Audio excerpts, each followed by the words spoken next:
마태복음 1장 21절 제가 강의한 맨 위에 써놨죠? 한번 읽어보십시오. 시작. 아들을 낳으리니 이름을 예수라 하라. 이는 그가 자기 백성을 그들의 죄에서 구원할 자이심이라 하니라. 아멘.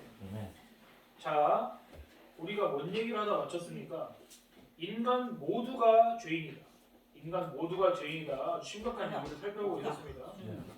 우리가 믿든 믿지 않든 상관없습니다. 어차피 팩트는 하나입니다. 우린 정말로 하나님께 대하여서 하나님이 절대 선이시니까 하나님께 대하여 죄인이든지 아니면 죄라는 것은 그냥 내 머릿속에서 망상이야 망상 이렇게 생각해버리고 성경이 말씀하시는 하나님이 그냥 없으면 좋겠다 이렇게 하고 간절히 기대하는 수밖에 없어요. 이 둘 이상의 선택지가 없습니다. 여러분 평소에 생각하던 죄의 개념들을 한번 어떻게 이해하고 있는지를 한번 살펴볼게요. 죄가 뭡니까? 이게 이번 수련의 가장 중요한 주제입니다. 죄가 무엇입니까?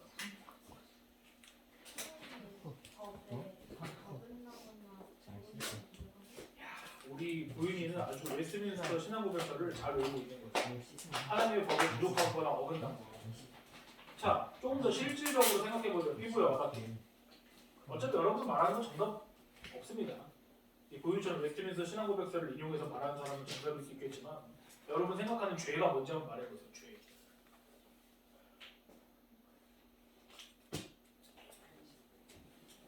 뭐라고? 네? 죄 뭐야? 아닙니다. 뭐 아니야 죄.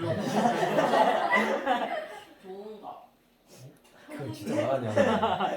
어떤 의미에서 뭐가 좋은 있는데? 거야? 아니 몰라. 제가 모르는 게 제가 아니야. 죄처럼 생각했을 때 인간상이 그러니까 우리가 보통 죄라고 생각하는 걸 절제되면 좀 편하게 살 수 있다. 뭘죠? 아주 좋은 지적이. 그렇지. 헌팅하면 얼마나 편해. 공부 안 해도. 돈 사기치고 얼마나 편해. 힘들어서 안 보여줘. 사람이 수능 만점이었는데 생각을 안 해. 그럼 얼마나 좋겠어요. 되게 사람 딱 맞잖아요. 자, 또요. 죄가 뭡니까? 죄. 어차피 틀 거니까 말해봐.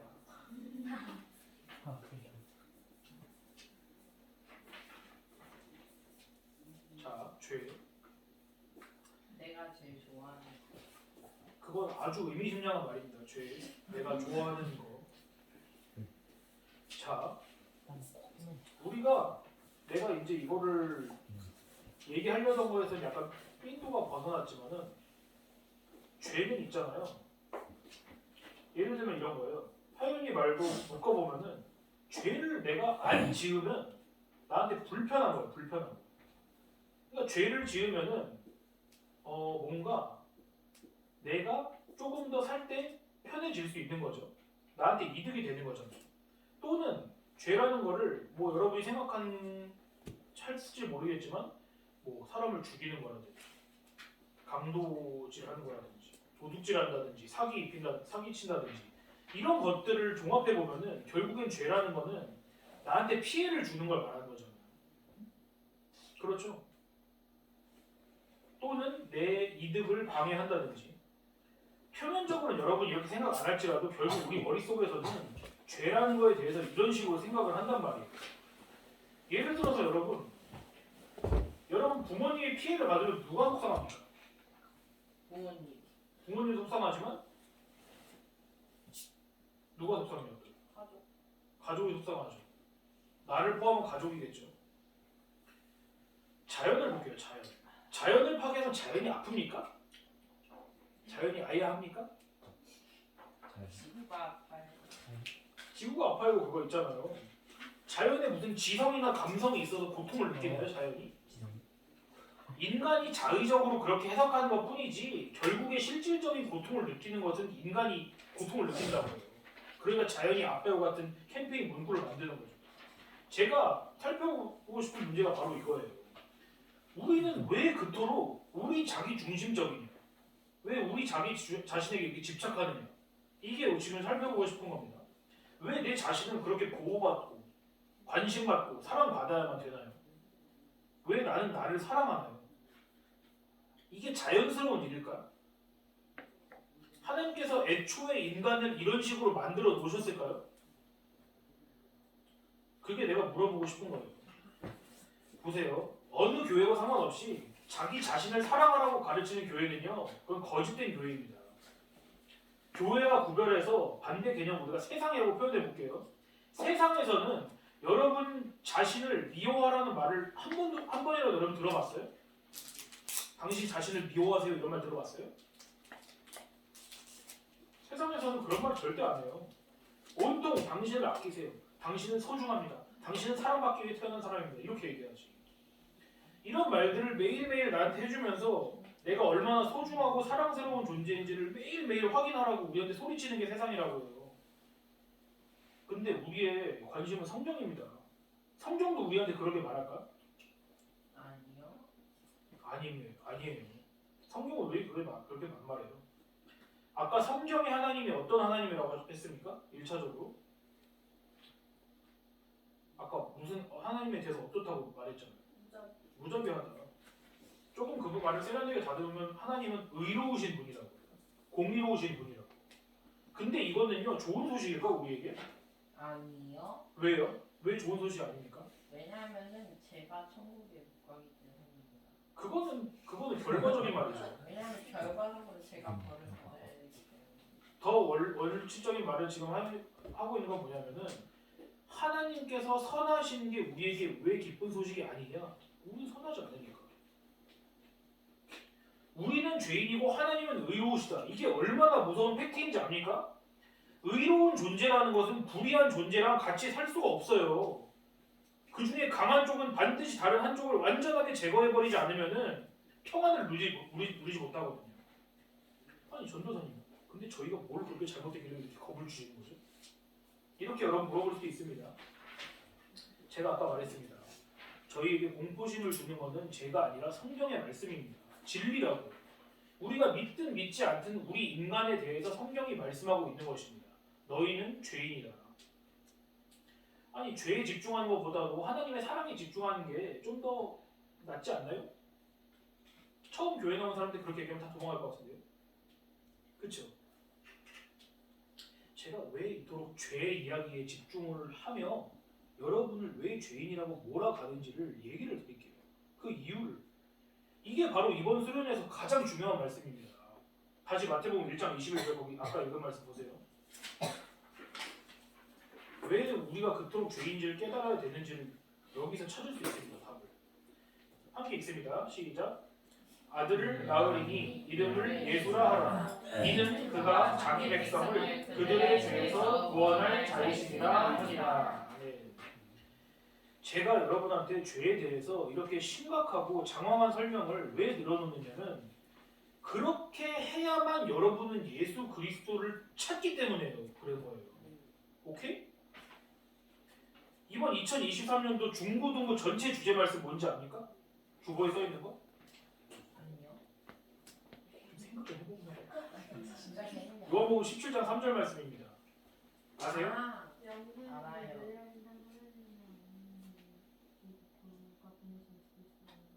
바로 저거예요. 뭐였냐? 영생은 무엇이냐? 구원은 무엇이냐?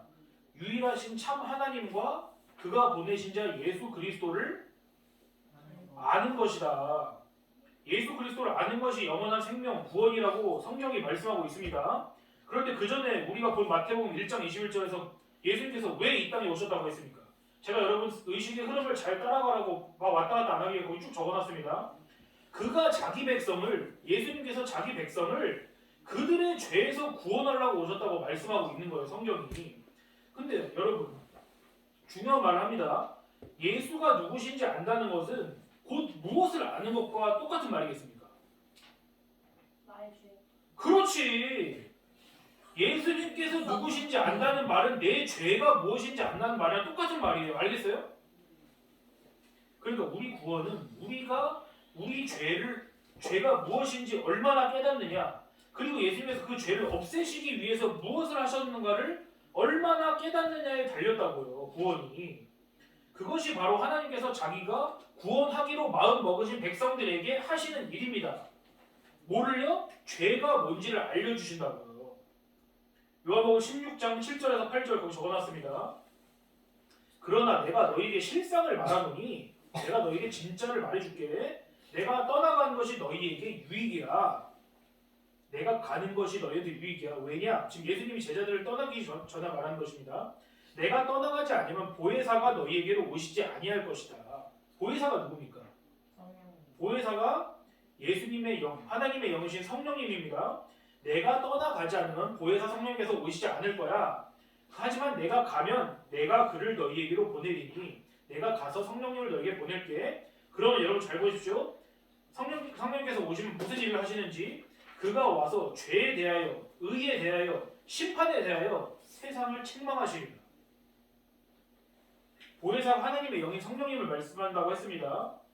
성령님의 영은 하나님이신 예수님의 영이기도 합니다. 성령님께서 오시면 무엇을 하신다고요? 죄와 의와 심판에 대하여서 세상을 책망하신다. 다르게 말하면 여러분에게 죄가 뭔지 의로움이 무엇인지를 그때 비로소 알려주신다고요. 성령님만이. 그럼 다시 죄가 뭡니까?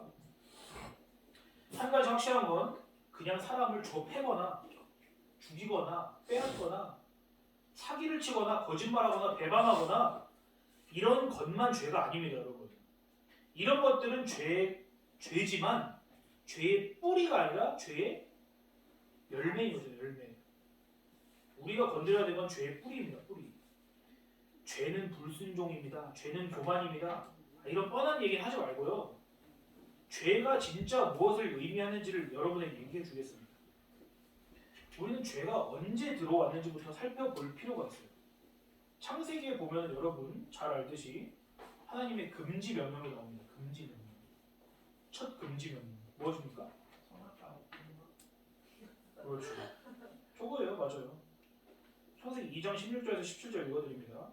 여호와 하나님이 그 사람에게 명하여 이르시되 동산 각종 나무의 열매는 내가 임의로 먹되 선악을 알게 하는 나무의 열매는 먹지 말라. 내가 먹는 날에는 반드시 죽으리라 하십니다. 교회를 안 다녀본 사람이라도 할지라도 이 이야기는 들어봤을 것입니다. 사람에게 주신 하나님의 첫 번째 금지 명령은 선악을 알게 하는 나무의 열매, 줄여서 이하 선악과를 먹지 말라고 하신 것. 사람은 그래서 안 먹었죠. 꾹 참고. 아니요. 맛있게 먹었어요. 맛있게 먹었습니다. 아니 근데 그게 왜요? 그러니까 열매 하나 먹은 게 뭐가 그렇게 잘못이라고 그걸 원죄라고까지 합니까? 선악과 이야기는 여러분 아주 심오한 비밀이 숨겨져 있는 거예요. 제가 지난번에 아담 설교할 때도 말했지만은 선악과를 따먹은 거는 그냥 열매 하나 따먹은 게 아닙니다. 이것은 하나님께서 구분을 해두신 창조주의 자리와 피조물의 자리를 뒤집으려고 하는 인간의 반역인 것이에요. 반역. 다시 상기를 시켜주면 아담은 자유의지 있었습니까? 없었습니까? 있었어요. 있었습니다. 아까 우리가 배운 것을 적용시키면 무엇입니까? 자유의지가 아까 뭐라고 했습니까? 신학적인 용어로 무슨 능력? 선을 행할 능력이라고 그랬죠. 아담은 다시 말해서 하나님의 말씀을 지킬 수도 있었고 지키지 않을 수도 있었다고요. 그러니까 아담은 자기의 자유의지를 사용해서 하나님께 반역을 한 것입니다. 선악과를 먹은 것은 자기 자리를 박차고 일어나서 난 이제 인간의 자리에 앉기 싫어. 하나님께서 저 앉아 계신 저 보좌가 마음에 든다. 그거를 빼앗으려는 반역 시도였다고요. 근데 여기서 아주 단골 질문이 등장하죠. 여러분 아직도 여기서 뺑뺑 도는 단골 질문. 아니 그럼 애초에 선악과를 왜 만드셨어요? 왜 만드셨나요? 선악과를 왜 만드셨습니까? 그럼 애초에 안 만들어서 죄 짓지 않게 하면 되지. 나는 지금 답은 장황하게 하지 못하지만 나는 왜 만드셨는지 안다. 다 모르죠. 전혀. 이제는 여러분 교회를 한 10년 넘게 다니면 이런 질문에서 졸업을 해야 됩니다. 여러분. 선악과는 여러 번 말했지만 그냥 과일 하나가 아닙니다. 선악과는 잘 들으세요. 사람이 선을 행할 수도 있고 선을 행하지 않을 수도 있도록 하기 위한 하나님의 장치예요. 뭔 말이냐? 설명을 해볼게요. 하나님께서 만약에 선악과를 지하를 돌을 뚫어가지고 한 지하 10km 밑에다가 심어놨어요. 그리고 시멘트로 이제 그 위에 막 메꿔버렸습니다. 선악과 이렇게 남겨놓고. 애초에 죽지 않나. 아니 뭐 살아야 된다고 생각해보세요. 자, 영양은 공급됩니다. 자, 아니면은 이렇게 말해봅시다. 아예 다른 별에다 심어놓은 거예요. 아예 다른 별에. 그리고는 선악을 알게 하는 나무의 열매를 먹지 말아라. 이렇게 하셨으면은 아담한테 그 명령을 지킬 수 있는 자유가 있나요, 없나요? 애초에 없는 거잖아요, 그거는. 그러니까 애초에 불가능한 것을 금지한다는 것은 자유의지를 빼앗는 거나 다름없는 거예요. 그러니까 근데 보세요. 실제로 선악과는 성경에서 어디 있다고 나옵니까? 동산 중앙. 오며 가며 보는 곳에 놔뒀다고요. 그러니까 아담이 자유의지를 가지고 하나님의 말씀을 지킬 수도 있었고 자유의지를 가지고 지키지 않을 수도 있었던 그 자유가 뭐로 상징이 된 겁니까? 그 상징이 뭐라고요? 그게 선악과라고요. 그러니까 선악과는 보세요. 선악과를 왜 만드셨는지 대충 감이 와요. 이제. 하나님께서 선악과를 심어놓고 저 자식이 언제쯤 따먹는지 보자. 그러고서는 옆에서 헤헤 이러고서는 지켜보는 그런 용도가 아니라고요. 최고의 자유의지를 보장하시기 위해서 그리고 인간의 자발적인 순종과 사랑을 받으시려고 선악과를 만들어 놓은 거라고요. 그러니까 애초에 여러분 선악과가 없으면 사랑할 수 있습니까? 없습니까? 하나님을. 안 된다고요. 양날의 칼이라고요. 이렇게 생각하는 사람도 있을 수 있어요. 아니 하나님 그렇게 왕의 자리에 앉고 싶어 하면 그냥 왕 자리 하나 주시면 되잖아요. 또 새로운 자리 하나님이 하나 만드시면 되잖아요. 그렇지만 여러분 이것은 이해가 부족한 것입니다. 제가 또 하나님을 아주 냉혹한 분으로 만들겠습니다. 하나님은 1차적으로 우리의 행복을 위해 일하실까요? 자기의 행복을 위해 일하실까요? 자기 왜요? 진짜 그래요? 네. 근거가 무엇입니까? 왜냐하면은 저는 자기 사는 거는 자기를 위해 행동하기 때문에.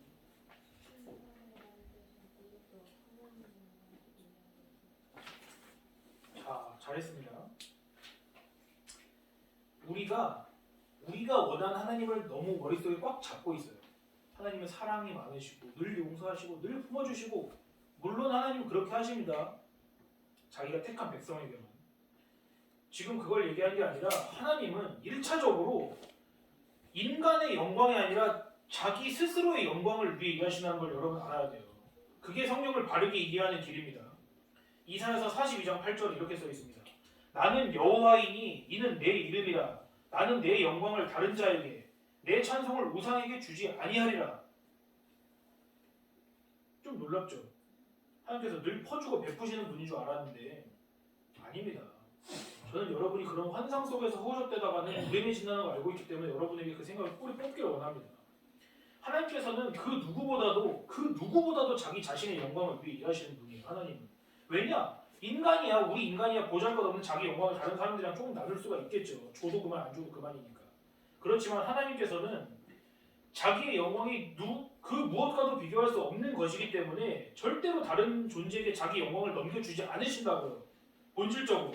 제가 아까 말했죠. 하나님께 불가능한 것이 있다고요. 하나님 그 영광을 나누지 않으십니다.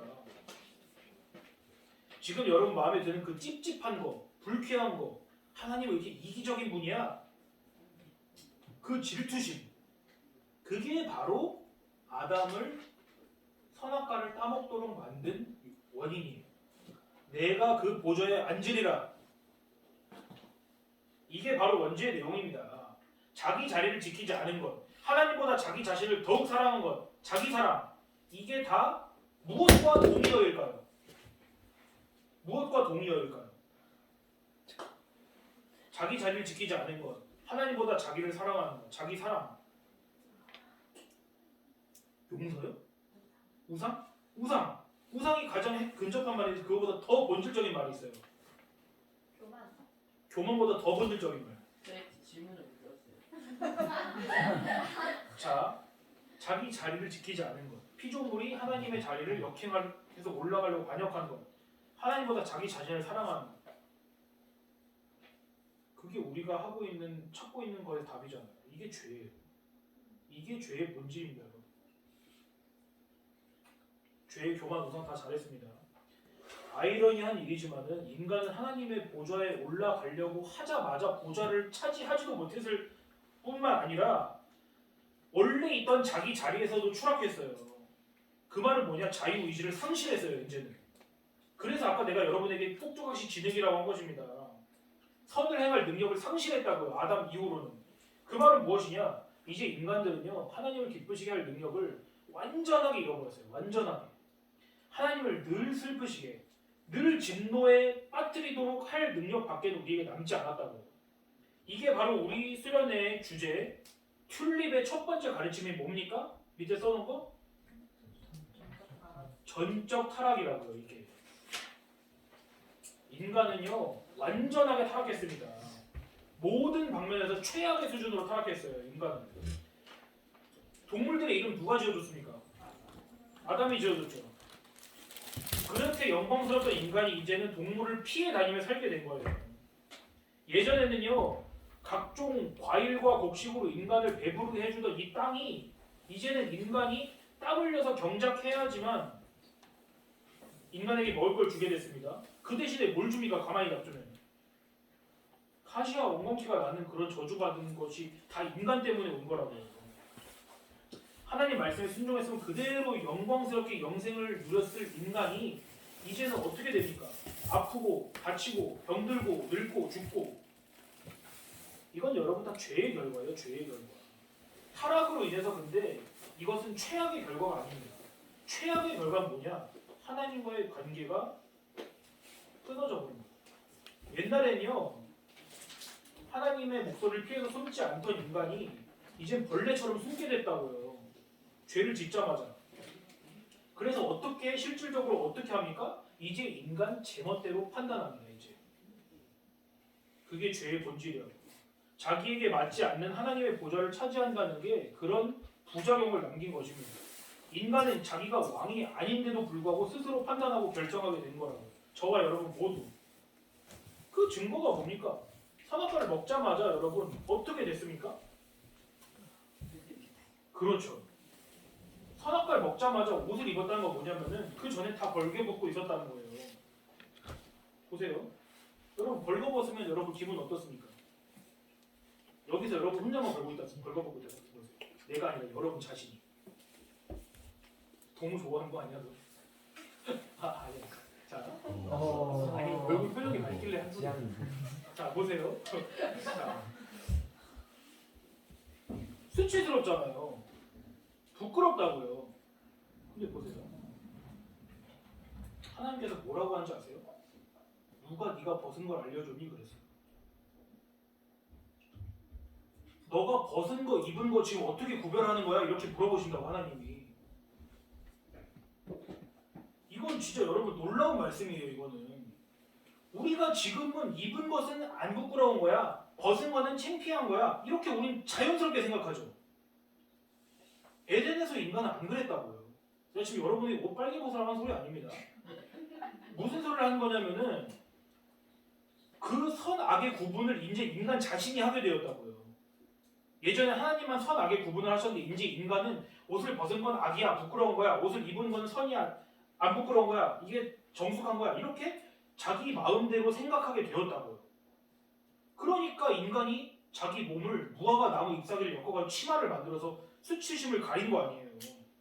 그러니까 부끄러움이라는 것은 타락한 사람에게서 나타나는 하나의 특이한 특징이라는 소리예요. 자기가 마음대로 이것들을 이제 만들어낸 거라고요. 사람이. 이제 인간은 하나님의 선이랑은 관계없이 이것은 옳아, 저것은 틀려, 이것은 정결해, 이것은 부정해, 이렇게 판단을 하게 되었다고요. 이게 여러분 죄입니다. 여러분. 이게 죄의 뿌리입니다.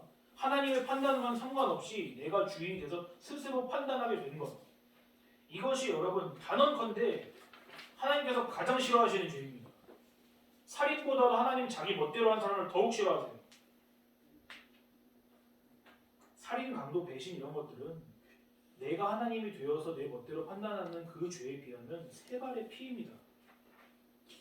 무화과 나무 잎사귀로 치마를 만들어서 자기가 그걸로 부끄러움을 가렸죠. 그 인간은 또 다른 무화과 나무를 찾아다닙니다. 상징적인 말이에요. 뭘 찾아다닙니까? 자기의 수치심과 부끄러움을 가리기 위한 또 다른 무화과 나무 잎사귀 치마로 뭘 찾느냐? 그게 율법입니다. 여러분. 율법주의자가 된 거예요. 이거 여러분 이제 어려운 말입니다. 율법주의는 여러분 간단하게 생각하세요. 그게 바로 무화과 나무로 만든 치마입니다.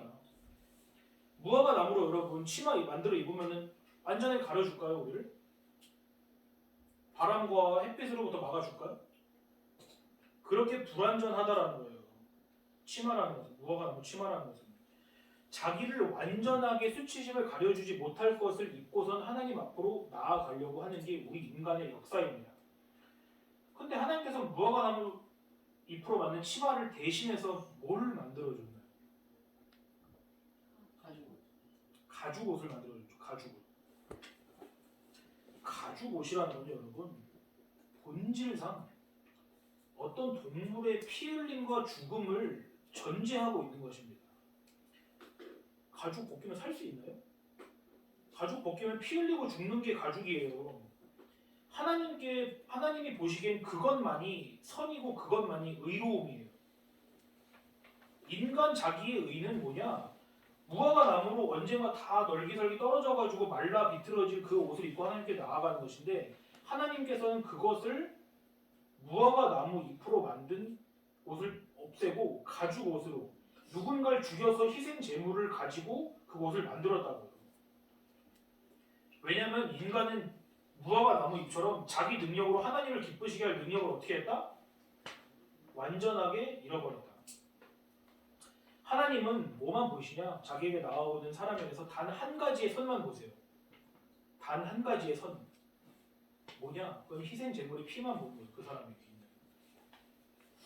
완전한 희생 제물은 누구입니까? 그렇죠. 구약에 그렇게 숱하게 죽어나간 양, 소, 염소, 비둘기 이런 것들의 피는 사실 예수님의 피를 상징하는 거예요. 노아의 방주에 역청실했다고 했습니다. 6월절 문설주와 문지방에 어린 양의 피를 발랐다고 했습니다. 제단에 갈 때 뭘 들고 갑니까? 제사장이 피 받아서 간다고요. 그거 왜 뿌립니까? 그게 없으면 우린 죽는다고요. 하나님은 그 피를 보고 우리를 용서하고 우리를 받아준다고요. 이거 어려운 말로 뭐라 합니까? 두 글자로. 제사? 대속이랍니다. 대속. 대신 속해준다. 예수님께서 오시기 전에 구약 백성들은 제사를 통해서, 하나님이 말한 제사를 통해서 예수님의 대속을 어렴풋하게 그림자처럼 본 거예요. 그럼 우린 대속에 관해서 성경이 뭘 말씀하고 있는지 알아야 됩니다. 하나님께서 누구를 구원하시는 거야? 우리는 전적으로 타락한 바보 같은 죄인들이라 항상 이렇게 질문합니다. 우리가 뭘 해야 구원받지? 내가 뭘 해야지 하나님께 나아갈 수 있을까? 애초에 우린 말이에요. 뭘 해도 구원받을 수 없어요. 우리가 스스로 구원받을 수 있는 자격을 잃어버렸다고요. 하나님께 아무리 뭘 잘 보이려고 해도 하나님께서는 콧방구도 끼지 않으십니다. 우리가 선한 행위로 하나님 앞에 나아가려고 하는 것은 뭐랑 똑같냐면은 마치 내가 강아지 한 마리 키우는데 걔가 갑자기 어느 날 지성이 생겨가지고 내가 우리 주인을 기쁘시게 해드려야겠다. 그리고 똥을 뿌직뿌직 싼 다음에 그거를 포장지에다 예쁘게 싸가지고 리본을 묶어 나한테 준 거예요. 그럼 열어보면 뭐가 있습니까? 똥이 있겠죠. 개똥이 있겠죠. 우리 선한 행위라는 게 하나님께 그렇게 악취나는 거라고요. 알겠어요? 뭐만 본다고 하나님 우리에게서? 누구의 피? 예수님의 피만 보신다. 우리가 구원받으려면 다른 방법은 없어요. 하나님께서 구원하시기로 할 그 은혜에 전적으로 의지하는 것밖에 없습니다. 그게 유일한 길입니다, 여러분. 그리고 잘 들으십시오. 하나님께서는 우리의 행위나 태도를 보고 우리를 구원하기로 선택하십니까? 아니면 우리의 태도를 안 보십니까? 안 보십니다, 여러분. 잘 아십시오. 하나님께서 만약에 우리의 행위와 태도를 보고 우리를 선택하신다고 하면은 다른 말로 하면 뭡니까? 우리의 행위가 하나님을 기쁘시겠다는 거잖아요. 근데 그럴 수 있다고요, 없다고요? 없다고요. 그게 우리가 지금까지 나눈 내용과 충돌하면 안 됩니다. 그게 바로 칼빈주의의 두 번째, 튤립의 뭐라 쓰였습니까? 두 번째 거. 무조건적 선택이 그런 의미예요. 하나님은 우리의 조건을 보고 구원하신다? 아니다. 완전히 하나님 마음이다. 근데 우리는 본성이 악하기 때문에 이렇게 따져서 묻습니다. 아니 하나님 왜 나만 구원하세요? 이렇게 얘기를 해보죠. 어떤 마을에 이장이 있습니다. 이장이 하윤이라고 했어요. 하윤이. 와우. 아닙니다. 하윤이라고 하지 맙시다. 아. 자, 그 마을이 해마다 홍수가 크게 납니다. 예를 들어서. 그래서 이장님이 마을 사람들에게 방송을 하면서 제발 나무 좀 심어야 된다. 우리 마을에서. 나 혼자는 버겁다. 그렇게 이야기를 했습니다. 이장님이. 근데 사람들이 귓구멍을 닫고서는 들은 척도 안 했습니다. 여름이 됐습니다. 물이 불어났습니다. 홍수가 찾아와가지고 사람들이 마을 사람들이 다 홍수에 떠내려가는 것입니다. 지금. 다행히 지혜로운 이장님이 자기 사비를 탈탈 털어가지고 엄청난 크기의 그 집게차를 하나 산 거예요. 집게차를. 그 정도 크기면 마을 사람들 다 구하고 남을 정도의 크기라고 해봅시다. 사람들이 물에 휩쓸려 가고 있는데 이장님이 몇 명만 그걸로 구했습니다. 몇 명만. 물달리가 끝나고서는 이장님이 살려준 사람들이 몰려와서 이장님 멱살을 잡고서 이렇게 얘기하는 겁니다. 아니 왜 나만 살려줬습니까? 왜 옆집 누구누구네는 안 살려주고 왜 나만 살려줬냐고요? 이장님 입장에서 얼마나 황당하겠습니까? 여러분이 이장이라면 이해할 수 있어요? 그래요, 바로 그겁니다. 이장님이 그거 내 맘이죠. 여러분이 내 말 안 듣고 있다가 그렇게 물에 휩쓸려 가지 않았습니까? 그리고 나는 내 사비를 다 들어가서 내가 희생해서 산 걸 가지고 여러분 중에 몇몇을 구원하겠다는데 그게 왜 나의 죄입니까? 이렇게 말할 수 있죠. 하나님도 마찬가지입니다. 전적 타락은 우리가 다 죄로 인해서 지옥으로 간다는 사실을 말하는 것입니다. 하나님께서는 다 지옥으로 가는 그 물살에서 모두 구원하십니까? 제가 천국문 활짝 열렸다고 그랬습니다. 하나님은 일부만을 구원하세요. 10분의 1인지 100분의 1인지 몰라요. 하지만 확실한 건 뭐냐? 하나님이 다 구원하시지 않는다고요. 그건 하나님이 무자비하신 게 아니라 그게 하나님의 주권과 은혜입니다. 이게 불합리하게 느껴지면 여러분 지옥이라는 것에 대해서 여러분 너무 아니라는 생각을 갖고 있는 거예요. 지옥에서 건짐을 받고 하나님의 품으로 가는 게 뭔지 안다면은 하나님께서 자기를 구원하셨는데 왜 나만 구원했어요? 이렇게 말할 수도 없을 정도로 천국과 지옥은 어마어마한 차이를 가지고 있다고요. 이게 바로 우리가 출입 세 번째 강령 뭡니까? 제한적 속주의 의미입니다. 거의 끝났습니다. 하나님께서 어떤 영혼을 구원하고자 마음 먹으시면 그 영혼은 구원 거절할 수 있을까요? 없을까요? 여러분 거절하잖아요. 아니요? 하나님 전 괜찮습니다. 저 옆 사람이나 구원해 주십시오. 저는 그냥 지옥에 가고 싶습니다. 그런 일은 절대로 없습니다. 여러분. 하나님의 완전한 희생의 제물인 어린 양 예수님이 흘리신 피가 그 값이 어떻겠습니까? 100%일까요? 99%일까요? 50%일까요? 0%일까요? 죄인을 구원하기에 얼마나 가치 있을까? 예수님의 피가 100%예요. 그 말은 뭐냐? 하나님께서 구원하고자 마음 먹은 영혼에게 예수님이 흘리신 피의 값을 적용하기로 마음만 먹는다면은 그 영혼은 반드시 하나님께 돌아오게 돼 있다고요. 만약 하나님께서 구원하고자 하는 그 사람이 자기 의지를 가지고 구원받기를 거부하면 만약에 어떻게 되겠습니까? 예수님께서 흘리신 피가 어떻게 되는 것입니까? 무효잖아요. 값이 없어진 거죠. 그만큼. 그런 일이 있을 수 있다?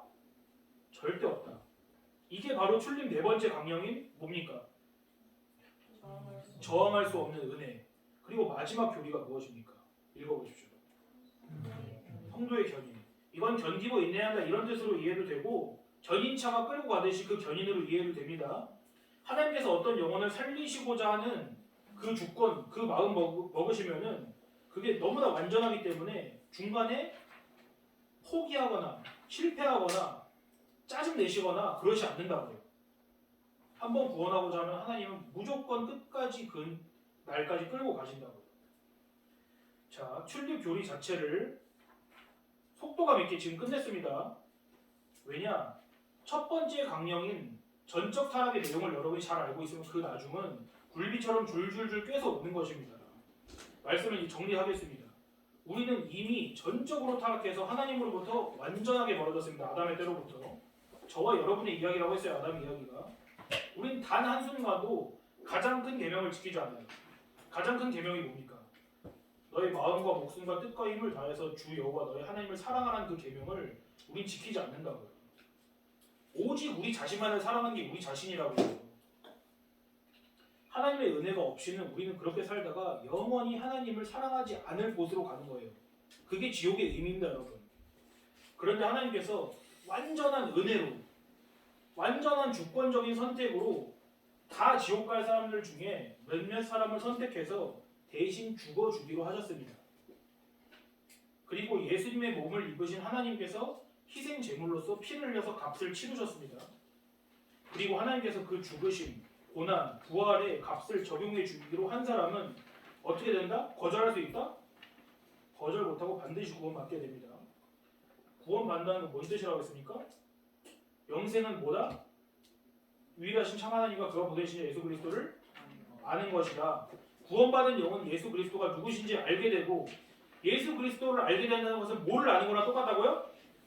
죄가 무엇인지 아는 거랑 똑같다. 죄가 무엇이었습니까? 내 스스로의 힘으로 침 하나 만들어서 입고 하나님 앞으로 떳떳하게 나아가려는 그런 모든 행위가 죄라고요. 그럼 반대로 죄 짓지 않는다는 것은 무엇입니까? 예수님께서 나를 위해 피를 흘려 죽으심을 알고 그것을 끝까지 의지하는 것이 죄 짓지 않는 것입니다. 내가 오늘은 담배를 끊어야지, 뭐 담배 피우는 건 없겠지만 내가 오늘은 친구와 친하게 지내야지, 이런 게 죄를 없이 하는 게 아니라고요. 우리의 유일한 선은 우리를 위해 죽으신 예수님을 기억하고 그거에만 매달리는 게 우리 선이라고요. 이것만이 하나님께서 기쁘시게 받으신 제사고 이것만이 우리의 수치를 가리고 가죽옷이 되어서 우리를 하나님 앞으로 인도하시는 것입니다. 이게 여러분 곧 구원입니다. 하나님께서 자기의 택하신 백성을 찾아내십니다. 한번 찾기 시작하시면 하나님은 절대로 처지거나 멈추거나 실패하거나 포기 안 합니다. 왜냐하면 그것 때문에 흘리신 예수님의 피가 너무 값지고 소중하기 때문에 그 효력을 보셔서 하나님은 절대로 자기가 택하고자 구원하고자 한 영혼을 버리거나 중도 포기 안 한다고요. 한번 구원받은 사람은 하나님께서 끝까지 책임지고 하나님을 사랑하는 사람으로 바꿔놓으십니다. 이게 여러분 복음입니다. 이 중에 있을 하나님의 백성들이 이 말씀을 듣고 하나님께 돌아오게 되기를 간절히 바랍니다. 마치고 기도합니다. 주 하나님, 저희에게 진리의 말씀을 허락하시니 감사를 드립니다. 저희가 앞서 배운 것처럼 저희의 머릿속은 저희가 무분별하게 받아들인 온갖 지식과 우리만을 사랑하는 본성으로 가득 차 있고 우리는 그 가운데서 스스로를 건져낼 필요 없습니다. 우리는 높은 곳에서 몸을 던진 사람이 바닥으로 추락하며 허공을 다시 딛고 올라갈 수 없는 것처럼 우리 스스로의 힘으로 하나님의 의를 바라볼 수도 없고 다시 그것을 의지할 수도 없습니다. 주님, 그것을 위하여서 하나님 편에서 먼저 손을 내미셔서 저희에게 믿음을 허락하여 주시고 또한 하나님을 사랑할 수 있는 마음을 불어넣어 주심을 믿습니다. 그것을 위하여서 그것이 무료로 공짜로 치러진 것이 아니라 가장 값진 하나님의 아들이신 예수 그리스도께서 피를 흘려 죽으심으로 저희가 그렇게 받아들이도록 하나님께서 예비하셨으니 저희가 이것을 우리 마음속에 믿을 수 있는지 없는지 평생을 점검해가며 하나님 나라로 한 발짝 한 발짝 갈 수 있도록 인도하옵소서. 앞으로의 모든 일정에 하나님 함께하여 주시고 하나님의 선을 보여주시고 이 시간이 기억에 남도록 하옵소서. 예수 그리스도 이름으로 기도드리옵나이다.